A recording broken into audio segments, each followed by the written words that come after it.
I'm not sure why I'm writing this. Maybe it's guilt, maybe it's to make sense of what happened, but I need to tell someone about Sarah, my student, and the tragedy that still haunts me. I was her English teacher at Willow Creek Middle School, a new hire in a sleepy suburb where everyone seemed to know each other's business. The Harper family lived in a tidy split level on a cul-de-sac, the kind of place you'd pass without a second glance.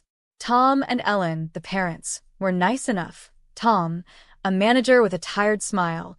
Ellen, a librarian who brought cookies to PTA meetings. They had 3 kids, Lila, the star, Max, the baby, and Sarah, their middle child, who I failed to save. I noticed Sarah on my first day. She was 11, small for her age, with mousy hair and eyes that seemed to carry a weight no child should bear. In my classroom, she sat in the back, her desk a quiet island amid the chatter of her peers.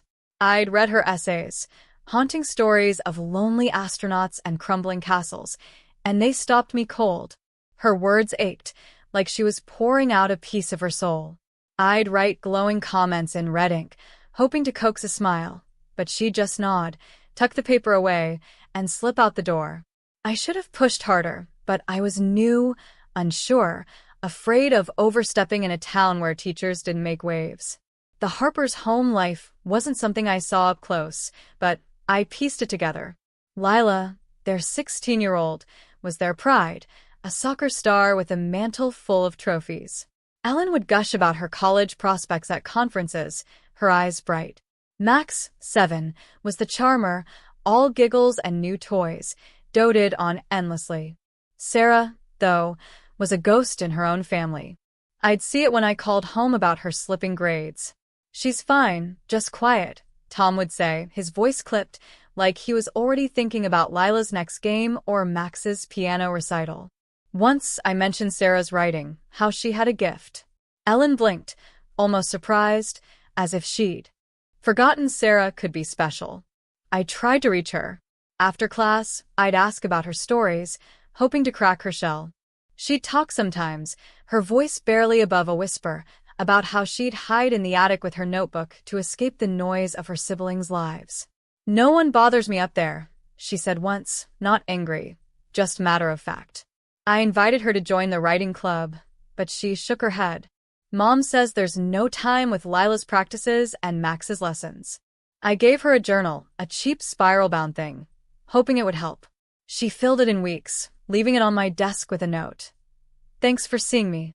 Those words still burn. I saw the signs, or I thought I did. Her stories grew darker, filled with shadows that whispered, and children locked away. I flagged her to the counselor, but she brushed it off. "The Harpers are a great family," she said. "Sarah's just adjusting." I wanted to scream that Sarah wasn't adjusting, that she was fading, but I didn't. I was too new, too scared of rocking the boat. I kept teaching, kept grading, kept hoping Sarah would be okay. It was spring when it happened. The Harpers were at Lila's regional soccer final, Max tagging along with his handheld game. Sarah was home alone, as she often was. I was grading papers when the siren started, a wail that cut through Willow Creek's quiet. By the time I got to the cul-de-sac, the Harpers' house was an inferno, flames clawing the sky. The fire report later said faulty wiring in the attic, where Sarah wrote her stories. Neighbors heard nothing, no screams, just the fire's roar and, some swore, a sound like pages fluttering. I stood with the crowd as the Harpers returned. Ellen collapsed, sobbing that she'd told Sarah to stay out of the attic. Tom muttered about the wiring he'd meant to fix. Lila, for once, was silent. Max asked where Sarah was, and I felt my heart crack. They found her in the attic's ashes, curled up with her journal, gone before the flames reached her. "Smoke inhalation," the coroner said. I didn't go to the memorial. I couldn't face the Harpers' grief, knowing I'd failed her too. A firefighter gave me Sarah's journal later, half charred but intact. One page was clear, a story about a girl who became a star to be seen. "Maybe they'll look up now," she wrote. I don't know if her family read it. They moved away that summer, the house rebuilt for someone else. Willow Creek forgot, but I can't. I keep her journal in my desk, a reminder of the girl I saw but didn't save. If you're reading this, look at the quiet ones. The ones who don't ask for much, who slip through the cracks. I didn't do enough for Sarah, and now she's gone. Don't make my mistake.